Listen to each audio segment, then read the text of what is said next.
Right, shall I start? Mm, I'll yes. start. Okay, so now we are moving on to the Swaraj Party. So what happened is immediately after the end of the non-cooperation movement, there was a strange dullness within the Congress camp, and Gandhi was in jail at this time, and the Khilafat agitation for restoring the powers of the Caliph of Turkey, that was also subsiding because of the events happening over there. So there was a lot of argument and debate among Congress leaders on what to do next now that these non-cooperation movement is over. So some congressmen were like C.R. Das and Motilal Nehru. They believe that we should no longer boycott legislatures and we should take part in the government.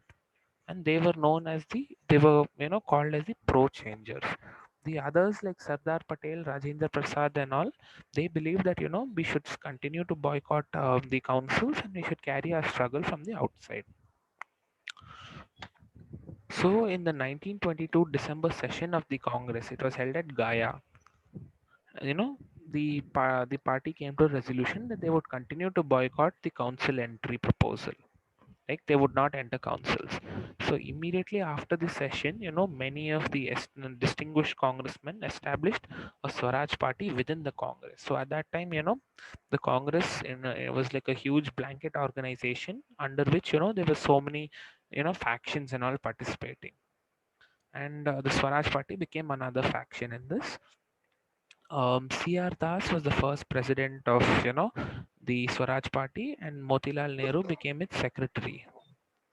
The Swaraj party aimed at entering legislatures and using them as a political platform to expose the evil designs of a government. They wanted to enter government and use that political power that they got to expose how this was not going to help. So next I'm moving on to the elections of 1923 and 1926. Any doubts so far? No. All right. So in the elections of 1923, the Swarajes ensured a considerable number of seats in every provincial legislature. In the Central Legislative Assembly, out of 105 elected members, 47 were Swarajes. And in August 1925, they succeeded in having Vittalbhai Patel elected as president, that is the Speaker of the Central Legislative Assembly. All right. So they were these elections, like how we have over a period of 5 years. At that time, it was there in 1923 and 1925. So the elections of 1923, members of the Swaraj Party, they performed very well. All right. Out of 105 seats, 47 they gained. And by Mm, 1925, they had one of the Swaraj members of the Swaraj Party, Vittalbhai Patel, who was elected as the Speaker. So they were doing pretty well. The achievements of the Swaraj Party. Shall we move on? Any doubts? Acha, the Swarajas, in the election of 1920, the Swarajas secured a considerable number of seats. Hmm. So Swarajas party was under the Congress now. But they would carry out independence. Like I said, Congress was like this huge umbrella organization. So under the Congress, there were so many factions under it. Like you at that time, you could be a congressman and a member of the RSS, a member of the other group. You could be a member of the Muslim League and a member of the Congress. You could be a member of the Communist Party and be a member of the Congress.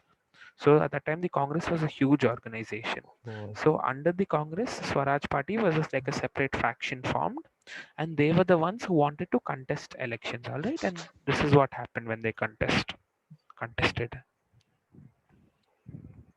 okay. Any doubts? No, no. Shall I continue? Yes, yes. So next we're moving on to the achievements of the Swaraj Party.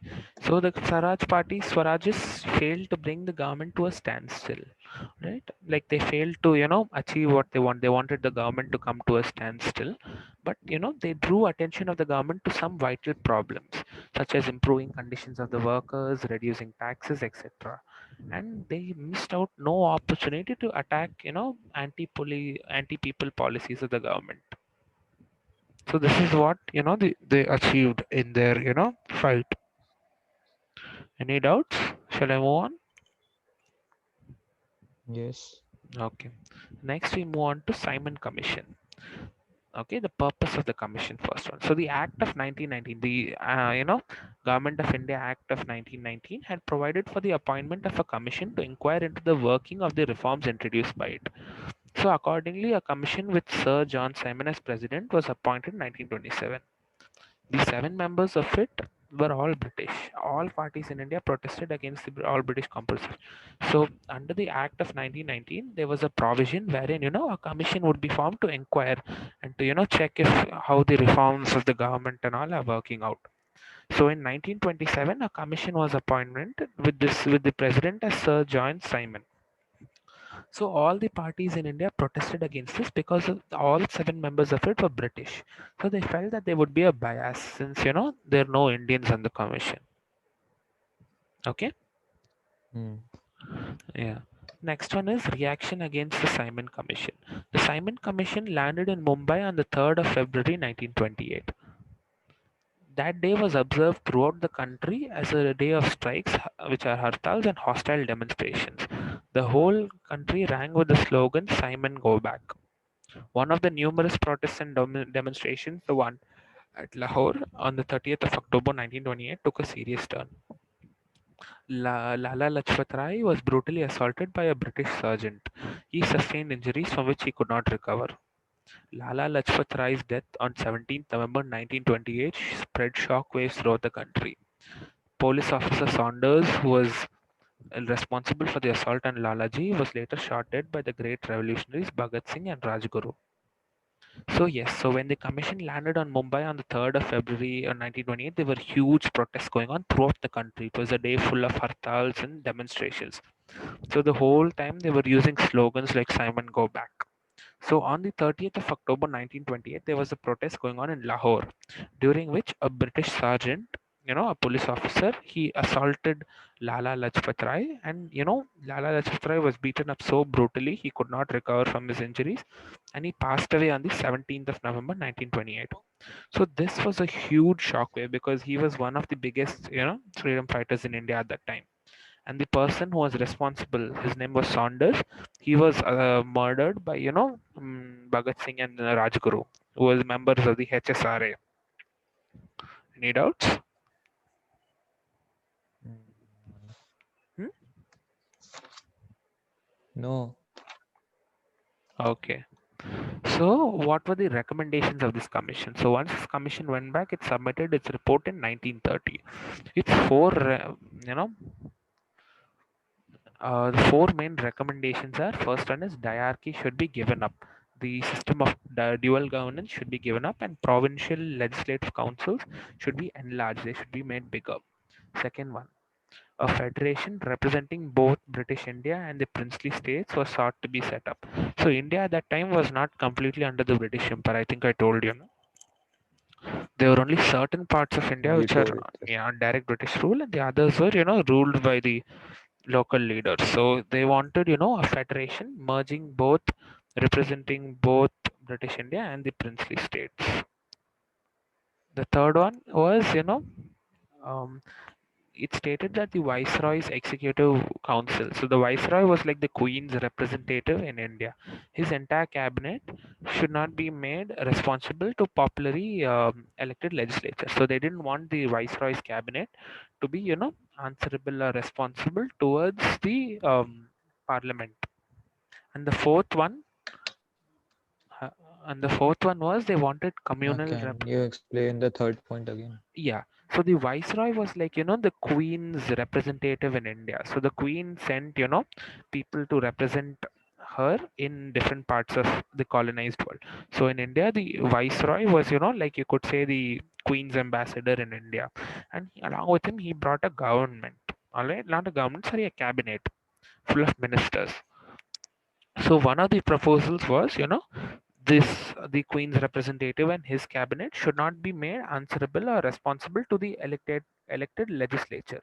That is over here the councils, the elected councils, they should not be held responsible or answerable.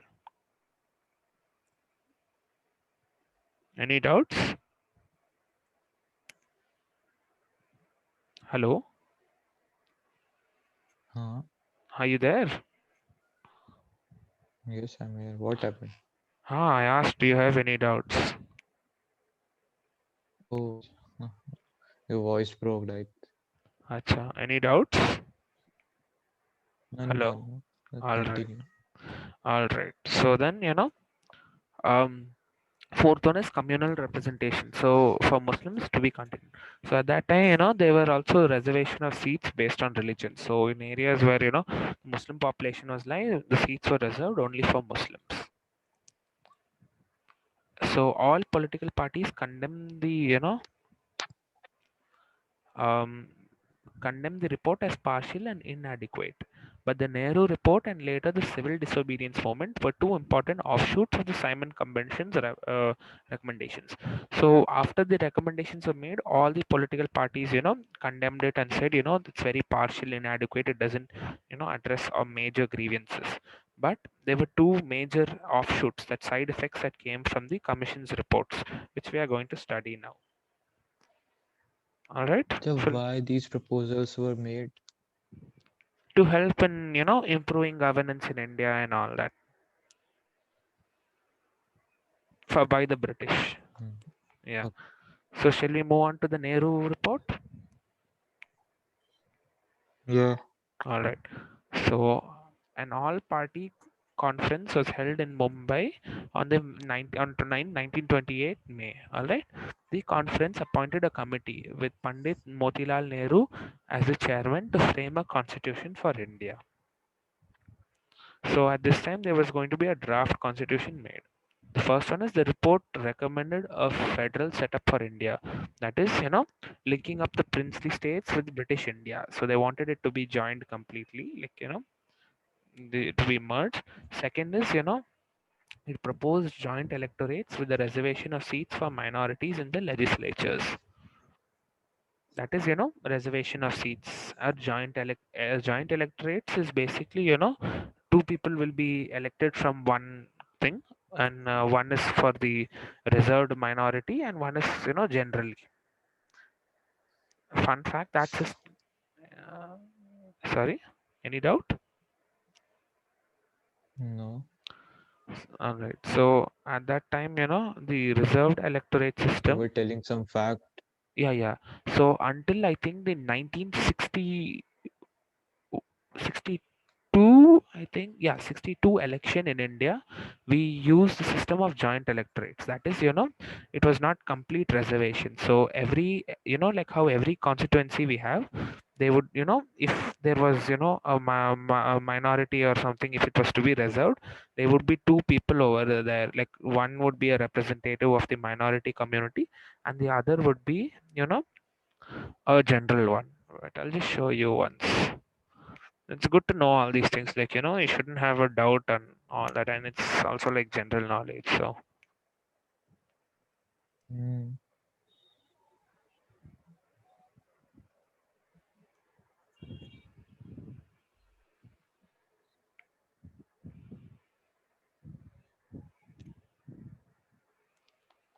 1 second.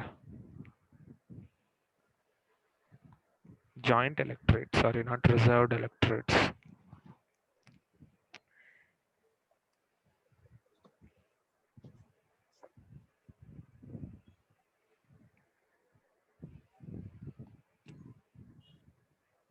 So a joint electorate is one where the entire voting population of the region is part of a single electorate, and the entire electoral votes for the candidates who contest in the election. All right.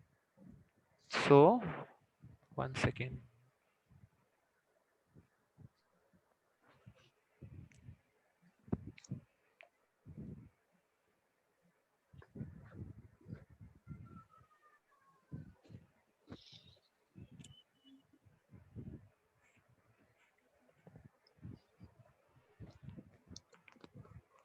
Yeah, over here.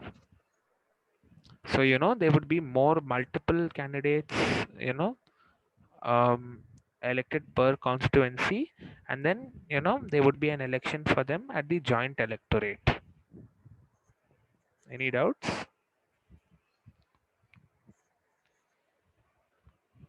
Are you there?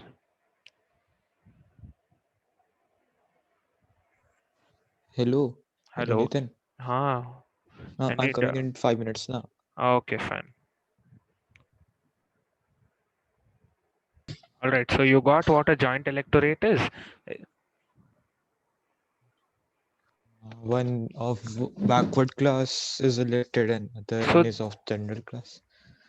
yeah, there could be minor. It's just like multiple candidates are elected. That's all based on the community and all. Okay. Hmm. Then, all right, so that is the second one. The third one is the report laid great emphasis on fundamental rights like the right to vote, freedom of conscience, freedom from arbitrary arrest, searches, and seizures. And fourth one, any further or reorganization of provinces shall be on linguistic basis. Okay, any doubts? No. Yeah. So the Nehru report was submitted on the 10th of August 1928, and Gandhi considered the report as one of the biggest achievements of the year. However, the younger generation in the Congress, the young leaders coming up, like Jawaharlal Nehru and Subhash Chandra Bose, they wanted, complete independence. They did not want, this dominion status or this, half independence. They wanted complete independence. And Muhammad Ali Jinnah, who was earlier a congressman, but now he became a strong leader of the Muslim League. He wanted, more representation for the Muslims in central legislatures in the Bengal and Punjab councils. Okay. Any doubts? हाँ हाँ okay और अच्छा tell me why Gandhi ji Gandhi supported Nehru only because he doesn't like violence Who and not do Gandhi? not supported Subhash and Bose.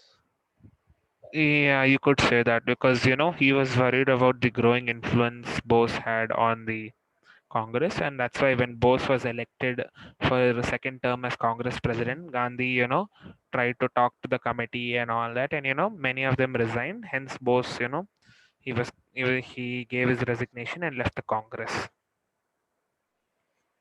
This was in हाँ 1938, I think, 36 or 38. okay Uh, okay, so the next topic we move on to. Any doubts? no So the next topic we move on to is reasons for and circumstances leading to the civil disobedience movement. Okay. hmm. So the first reason is the reaction against the Simon Commission and anger born out of the death of the Lala Lajpat Rai. So all seven members of the Simon Commission were all British. So there was no representation for Indians there. Secondly, on the Commission's recommendation that the Viceroy's cabinet would not be held responsible to the central legislature. That is, they had their own autonomy. They could function however they pleased without having to face any for having any answerability. So these were the two things of the Simon Commission. Then third one, I mean the next one is the fatal blows, that led to the death of Lala Lajpat Rai. It fulfilled the entire nation with very with great anger because he was such a big leader and he was killed so brutally. So the civil disobedience movement and the demand for Purna Swaraj, that is complete independence, owed much to this emotional trouble.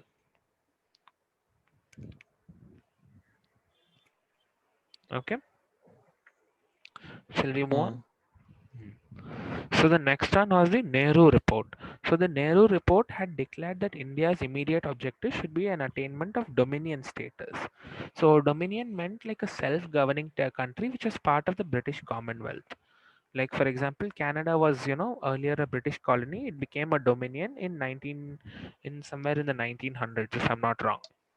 So the Congress at its Kolkata session in 1928 resolved to launch a campaign of non-cooperation, including non-payment of taxes, if the Nehru report was not accepted by 31st December 1929. Any doubt regarding dominion status or the Nehru report? no Okay. The third one is the Viceroy's Declaration of October 1929. So on the 31st of October 1929, the Viceroy Lord Irwin made a declaration that the natural issue of India's constitutional progress is the attainment of dominion status. And like he gave a proclamation saying that next step for India's progress is to give them dominion status. So many Indian leaders felt happy that the viceroy is being thoughtful and he's listening to our demands. But they were very soon disappointed because the British Parliament sitting in London, they were in no mood to grant dominion status to India. And Gandhi and other leaders met with the viceroy to discuss this on the 23rd of December 1929. Why Shall they I? don't want to give? Because they felt that giving dominion status would reduce the influence they had in India and all. Hmm? Shall we move on? Hmm. Okay. Yes. So the next one is the Lahore session and the demand for Purna Swaraj, that is complete independence. So Congress leaders wanted a firm assurance as to granting of dominion status to India. And instead of any giving any assurance that yes we will give you dominion status, the viceroy only announced that there would be a round table conference held in London to discuss the recommendations of the Simon Commission. So the Congress expected much more, but what they got was very little. So what happened in the Lahore session at this time, Jawaharlal Nehru, he was one of the youth leaders. Remember, I told you about he and Subhash Chandra Bose who wanted complete independence. Hello, are you there? What? Yeah, can you hear me? What was saying you? Huh? I was saying, I like can hear you, but your voice is breaking a little. acha. Yeah, so I was saying that, um, I remember how they were told earlier the youth leaders of the Congress like Jawaharlal Nehru and Subhash Chandra Bose, they wanted complete independence, na? Complete Swaraj. Yes, Purna Swaraj. Uh, So in 1929 session, 20 December 1929 Lahore session of the Congress, Jawaharlal Nehru was the one who presided over it. And at this time the Congress passed the resolution which boycotted the Round Table Conference. 26th January is known as the na Swaraj Day. Yeah, we are coming to that. Yes, and but that is Uh, not it 1929. That was is on 20. Yes, that T12. constitution. Yeah, that's why we had a constitution on that day. So, in this resolution passed declared Purna Swaraj, that is, they want complete independence as the goal, and they took steps to launch a program of civil disobedience to achieve this goal. Therefore, on 1930, Purna Swaraj was celebrated on 26th of January 1930. That was celebrated as our initial Independence Day. And the next one, the final topic is, Gandhi's 11 demands. So on the 30th of January 1930, Gandhi put a statement, in a statement put forward 11 demands to correct the wrongs done by, to the Indians. Some of them were, total prohibition, that is complete ban of alcohol, the reduction of land revenue, and the abolition of the salt tax. And he assured the viceroy that if you follow these 11 demands, we will withdraw the civil disobedience the moment the government accepts this. However, the viceroy was like, he declared that your demands are too unrealistic, like we cannot meet them. So these five were the main reasons why the civil disobedience of 1930 quickly was put into place. Any doubts? No, All you right. continue. Acha, so there's only few minutes left. I'll stop sharing and I'll convert this and then you join back. Okay, give me 5 minutes. Is that fine? Uh, Mhm. fine. All right, cool.